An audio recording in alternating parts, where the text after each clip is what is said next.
نماز کی ضرورت کا انکار کرنے والا تو بہت بڑا ظالم ہے اور نماز کا انکار کرنے والا کافر ہے، لیکن صرف نماز پہ زور دے دینا، کسی کی عزت کا خیال ہی نہ رکھنا، داڑھی شریف کے ساتھ اور سنت اور شریعت کے ساتھ باہر نکلنا اور جس کو مرضی رسوا کر دینا، کسی کے حق کا لحاظ نہ رکھنا، کسی کا خیال نہ رکھنا اور کہنا میں تو نمازی ہوں۔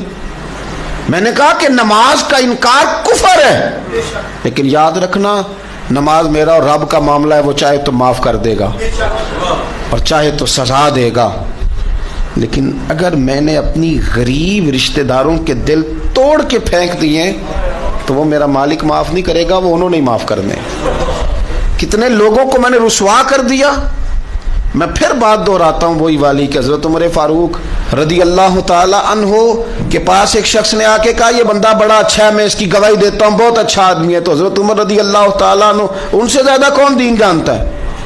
میرے بعد کوئی نبی ہوتے تو خطاب کے بیٹے عمر ہوتے، یہ میرے نبی پاک نے تصدیق فرمائی ہے، حضور صلی اللہ علیہ وسلم نے تصدیق فرمائی۔ تو حضرت عمر سے وہ بندہ کہتا ہے یہ بندہ بڑا اچھا ہے، تعریف کر رہے۔ حضرت عمر فرمانے لگے تو اس کا پڑوسی ہے؟ اس نے کہا نہیں۔ فرمایا تو نے اس کے ساتھ کبھی سفر کیا ہے؟ کہا حضور نہیں۔ فرمایا کبھی درہم و دینار کا لین دین کیا؟ اس نے کہا نہیں۔ تو حضرت عمر فرمانے لگے اچھا پھر تو نے اسے نماز پڑھتے دیکھا ہوگا؟ حضور ہاں۔ فرمایا پھر تو اس کی گواہی نہ دے، تو اسے کوئی نہیں جانتا۔ فقط نماز پر گواہی نہ دے، معاملات بھی تو دیکھنا، معاملات بھی تو دیکھنا بھائی۔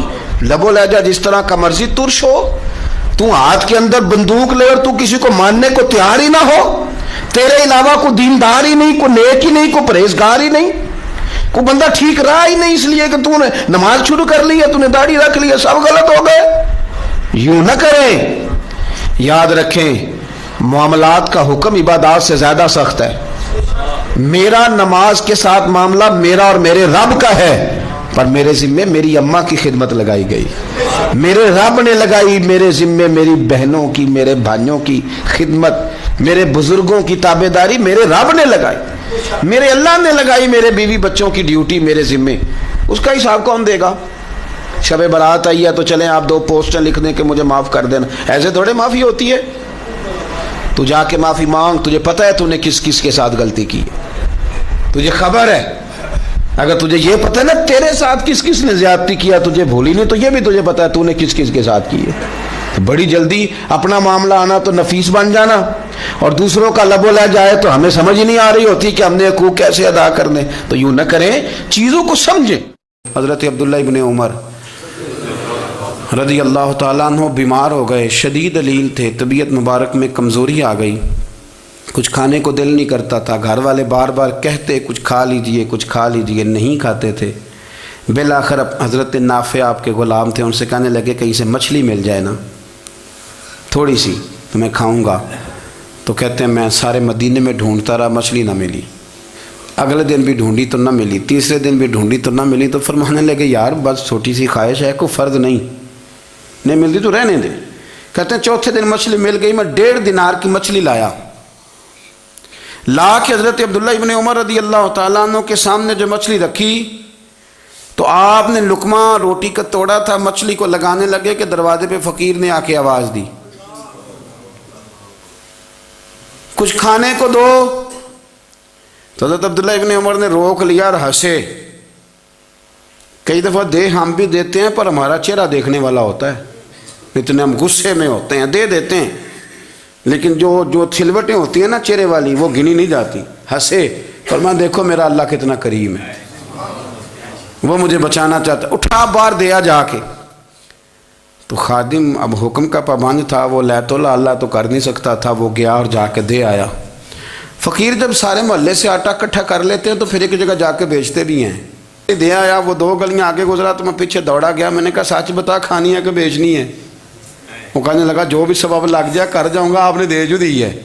تو کہتا ہے میں نے اسے کہا کہ یہ 1.5 دینار کی میں نے خریدی تھی، اگر تو 2 دینار کی مجھے بیچ دے تو آج کل مچھلی مدینے میں مل نہیں رہی، تو میں اپنے آقا کو دے دوں گا، وہ یہی کھائیں گے، بیمار ہیں۔ تو کہنے لگا جی بسم اللہ، مجھے کیا اعتراض ہے، 2 دینار مل رہے ہیں، 1.5 کی مچھلی، اور 1.5 کی بھی کسی نے نہیں خریدنی تھی، اب تو پک گئی۔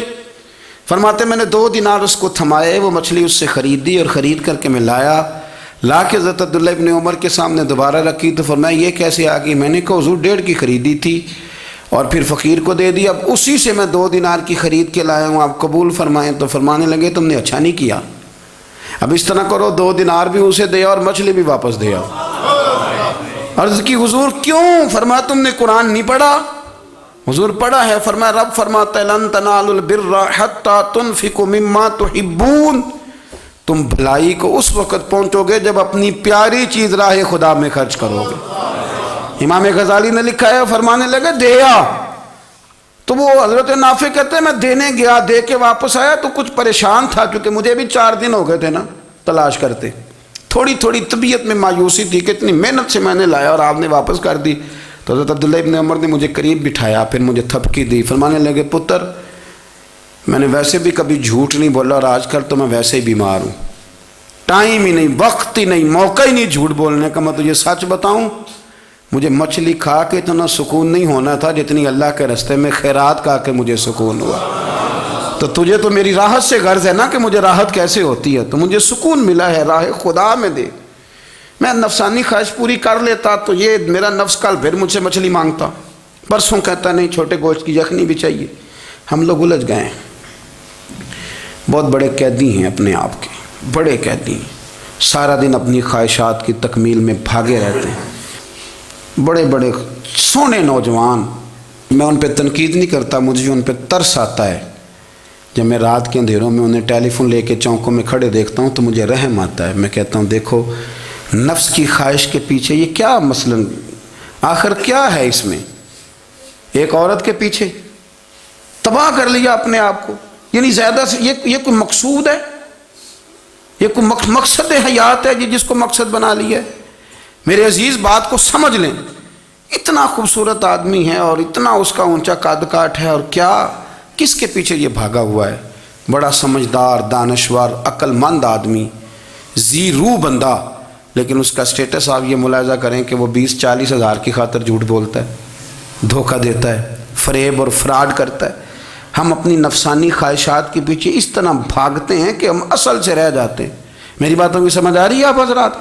تھوڑا تھوڑا کر کے، ایک ایک کر کے ان کی باتیں کم مانیں۔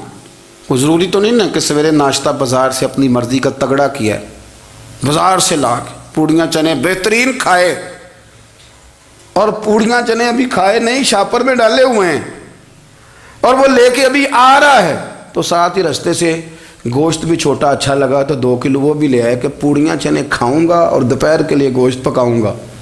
وہ پہلے یہ تو کھا لے صاحب، اس سے تو نجات پا لے۔ یہ پتہ نہیں ہضم ہوتا ہے کہ کچھ اور کرتا ہے تیرے ساتھ، لیکن وہ گوشت بھی ساتھ لے آیا، یعنی ٹیبل پہ، ناشتے کے ٹیبل پر بیٹھ کے فیصلہ ہو رہا ہوتا ہے کہ ہم نے کیا کھانا ہے، ہم نے کدھر جانا ہے۔ سنگیو یاد رکھو، باتوں کو سمجھو اور غور کرو۔ یہ تھوڑا تھوڑا کر کے جب ہم چھٹکارا حاصل کرنے کی کوشش کریں گے نا، چھٹکارا حاصل کرنے کی، کہیں جگہ سے، کسی جگہ سے اگر آپ کو تنبیہ ہوتی ہے نا، تنبیہ، اس میں بھی بڑا مزہ آتا ہے، اس میں بڑا۔ ہمارے ایک بزرگ تھے، تو ایک دن نا میں گیا تو کہنے لگے الحمدللہ آج میں بڑے سکون میں ہوں۔ میں نے کہا جی وہ کیا ہوا؟ کہنے لگے میں اپنے آپ کو بڑا پیر صاحب سمجھنے لگ گیا تھا۔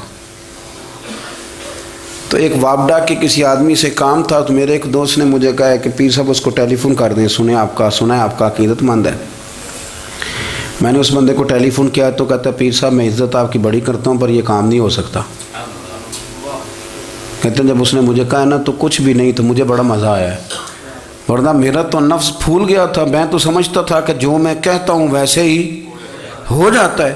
کہتے اس نے تھوڑا سا نا مجھے لیول میں کیا ہے، مجھے مزہ آیا۔ یہ لوگ نا اپنے اوپر بوجھ ڈالتے تھے، یہ تھوڑا تھوڑا پیچھے ہٹتے تھے، یہ سمجھتے تھے کہ اس طرح تو ہماری تکمیل رہ جائے گی۔ صبح سے شام تک اگر اسی نفس کی باتیں مانتے جائیں گے تو خرابی کرے گا۔ دولت کا نشہ ہے بھائی، دولت کٹھی کرنے والا کسی جگہ سیر نہیں ہوتا، حسن کا نشہ ہے، حسن کا نشہ ہے۔ حضرت ابوبکر شبلی رحمۃ اللہ علیہ فرمایا کرتے تھے جو تیری بیٹی کو خوبصورت سمجھ کے اس کے ساتھ نکاح کرنا چاہے اسے بیٹی نہ دینا۔ حضرت جی کیوں؟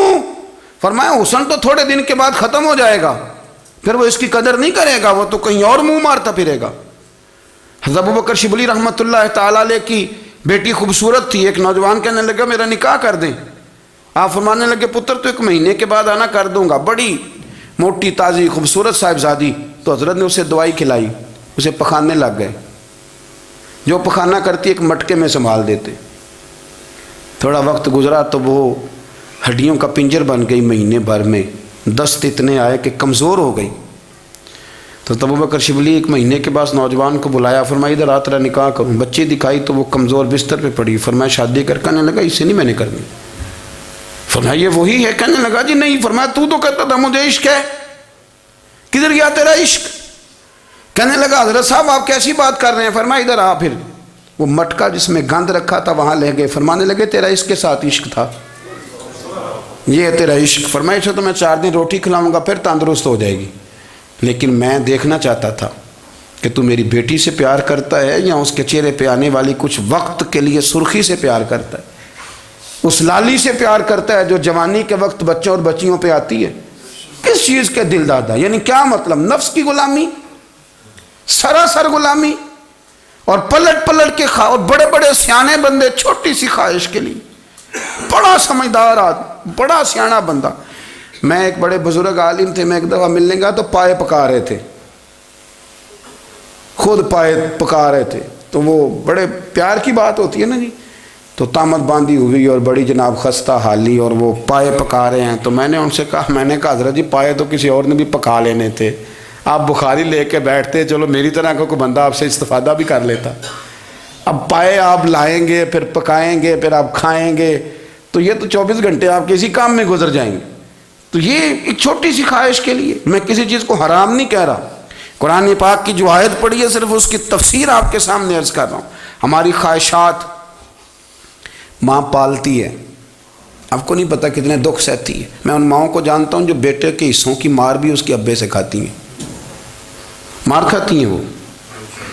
ایک خاتون ایک کان سے سنتا نہیں، میرے پاس ایک دفعہ آئی، کہنے لگی 60 لگ گئی سی، کوئی دعا کر دیں، یا کوئی وظیفہ پر ڈاکٹر کہتے ہیں ٹھیک نہیں ہو سکتے۔ میں نے کہا باجی صحیح بتاؤ مسئلہ کیا ہے؟ کہنے نہیں کچھ بھی نہیں، مسئلہ کیا ہونا ہے، پتر غلط نکل آیا ہے، اس کا باپ روز مارتا ہے، آج میں آگے گئی ہوں تو اس نے ایک تھپڑ میرے کان پہ مار دیے، تو پردہ پھٹ گیا۔ مائیں مار کھاتی ہیں، لیکن وہ پتر جس کو بڑی محنت سے پالا ہے، وہ جوان ہوتا ہے تو اماں سے کہتا ہے تجھے چھوڑ دینا ہے، پر جس لڑکی سے میرا ٹیلی فون پہ رابطہ ہے اسے نہیں میں نے چھوڑنا، وہ نہیں چھوڑ سکتی، ہر شے کچل جاتا ہے وہ۔ اماں کبھی لیٹ کے رات کو سوچتی ہے کہ یہ تو میری کل کمائی تھی، میں تو آج بھی اس کے حصے کے تھپڑ اپنی گالوں پہ برداشت کر رہی ہوں، تو یہ کدھر گیا؟ اردشیر نام کا بادشاہ تھا، حضرت محدث ابن الجوزی آج سے کچھ 700 سال پہلے لکھتے ہیں۔ اردشیر بادشاہ بڑا خوبصورت تھا، جوان تھا، بڑا عقل مند تھا، اس نے اس طرح کہ قریب کی ساری ریاستوں پہ قبضہ کر لیا، بڑا عقل مند زیرک تھا، قبضہ ہو گیا۔ ایک بادشاہ بڑا سخت تھا، اس کے ساتھ جب پنجہ آزمائی ہوئی تو اردشیر کہتا ہے اس پہ میرا قبضہ نہیں ہو رہا تھا، اور جب ہم نے ساری ریاستوں نے مل کے اس پر حملہ کیا تو ایک قلعے کے اندر قلعہ بند ہو گیا۔ اردشیر بڑا خوبصورت آدمی تھا، بڑا سمجھدار تھا، تو وہ بادشاہ قلعہ بند ہو گیا، اس نے کہا نکلنا ہی نہیں، اب وہ اندر بند ہے، یک بارگی حملہ کیا تو وہ بڑا قلعہ تھا اس میں بند ہو گیا۔ اس بادشاہ کی نا جس پر حملہ کیا، اس کی بیٹی اچانک ایک دن قلعے کی دیوار پہ چڑھی تو اردشیر کے حسن و جمال کو دیکھا تو عاشق ہو گئی، اور اپنے ہی باپ کے خلاف اسے کہنے لگی کہ اگر تو میرے ساتھ شادی کا وعدہ کرے نا تو میں تجھے رستہ بتاتی ہوں حملہ کرنے کا۔ اس نے کہا میرا وعدہ رہا، تو رستہ بتا۔ اس نے رستہ بتایا اس لڑکی نے، اور بادشاہ نے حملہ کیا تو اس کا باپ قتل کیا، اس علاقے پہ قبضہ کیا شادی کے وعدے پر۔ ہاں نفسانی خواہش بندے کو اندھا کر دیتی، نہیں سمجھ آتی اس کو میں کدھر جانا ہے، اندھا کر دیتی۔ حملہ کیا، اور جب اس لڑکی کو لے کے آیا نا اپنے محل میں، تو پہلے دن شادی کی پہلی رات تھی، تو بستر بچھایا کنیز نے، تو وہ کبھی کروٹ ادھر بدلتی کبھی ادھر بدلتی، تو بادشاہ کہنے لگا کیا ہے؟ کہنے لگی بستر میں کچھ ہے مجھے تکلیف دے رہی۔ اس نے چراغ جلائے اور جب بستر اٹھایا تو ایک اتنا سا دھاگا نکلا، دھاگے سے عموماً تکلیف نہیں ہوتی، تو اس نے کہا تو اتنی نرم و نازک ہے کہ دھاگا؟ کہنے لگی میرا باپ نا میرے ساتھ اتنا پیار کرتا تھا کہ روز میرا بستر بھی خود بچھاتا تھا، اور اس نے آلہ رکھا ہوا تھا، وہ ناپتا تھا کہ کوئی پایا اونچا نیچا تو نہیں، میری بیٹی کا بیلنس سوتے وقت خراب نہ ہو جائے، اور میرے لیے گوشت اور کپڑے بھی خود پسند کر کے لاتا تھا، کھانے پینے کا خود خیال کرتا تھا۔ اردشیر کہنے لگا اچھا وہ اتنا پیار کرتا تھا، اور پھر تو نے اس کے ساتھ کیا کیا؟ کہنے لگا بلاؤ کنیزوں کو، کنیزوں کو بلایا، فرمایا اس کو اٹھاؤ اور جلاد کے پاس لے جاؤ، اسے کہو کہ اس کے بال ایک گھوڑے کے ساتھ باندھے، پیر دوسرے گھوڑے کے ساتھ باندھے، اور ایک گھوڑا ادھر بھگا دے کدھر بھگا دے، یہ جس کے باپ نے اتنا پیار کیا یہ نفس کی اتنی غلام ہے کہ اس کی وفادار نہیں رہی تو میری وفادار کیسے بنے گی؟ اس نے اتنے نازوں سے پالا کہ دھاگا اسے برداشت نہیں۔ او یارو یاد رکھو، اگر نفس کی غلامی کرو اور بڑے بڑے وفاداروں کو چھوڑ کے غلامی کرو تو پھر کہو وفادار مل جائیں، کوئی بول اب لڑا نہ بول بیٹھی ہوں دے خسم ناراض بڑ بولیاں دے، کہاں سر کھائے تے بلبل ٹھنڈ پائے، بڑے فرق نہیں سجنا بولیاں دے، جڑیاں خسماں دی وچ رضا وسن بھاگ جاگ جاندے انہاں گولیاں دے، آپ ادلیاں نو سردار پین تکے تے شرما والیاں نو چوٹے ڈولیاں دے۔ اپنے نفس کے پیچھے چلو گے تو یہ تباہی ہے، جب ہم نے کسی سے وفا نہیں کی تو یہ کیا امید ہوئی کہ دنیا ہم سے وفا کرے گی؟ اللہ رسول کی مرضی کے مطابق اصول پسند زندگی بنائیں، ایک ایک کر کے اپنی خواہشات سے پیچھے ہٹیں، تھوڑے پہ گزارا کرنا سیکھیں، اپنے نفس کو سمجھائیں۔ ضروری نہیں کہ روٹی ہر وقت مزے کے لیے کھائی جائے، کبھی کمر سیدھی کرنے کے لیے خشک روٹی بھی کھا کے دیکھو، کبھی سادہ کھانا اس پہ بھی اکتفا کرو، کبھی تھوڑا کھر کے اچھے طریقے سے سادے کمرے میں بھی اللہ کو یاد کر کے دیکھو۔ نفس کے پیچھے نہ بھاگیے گا، تباہی کرے گا۔ رب کریم سمجھنے کی توفیق رفیق عطا کرے۔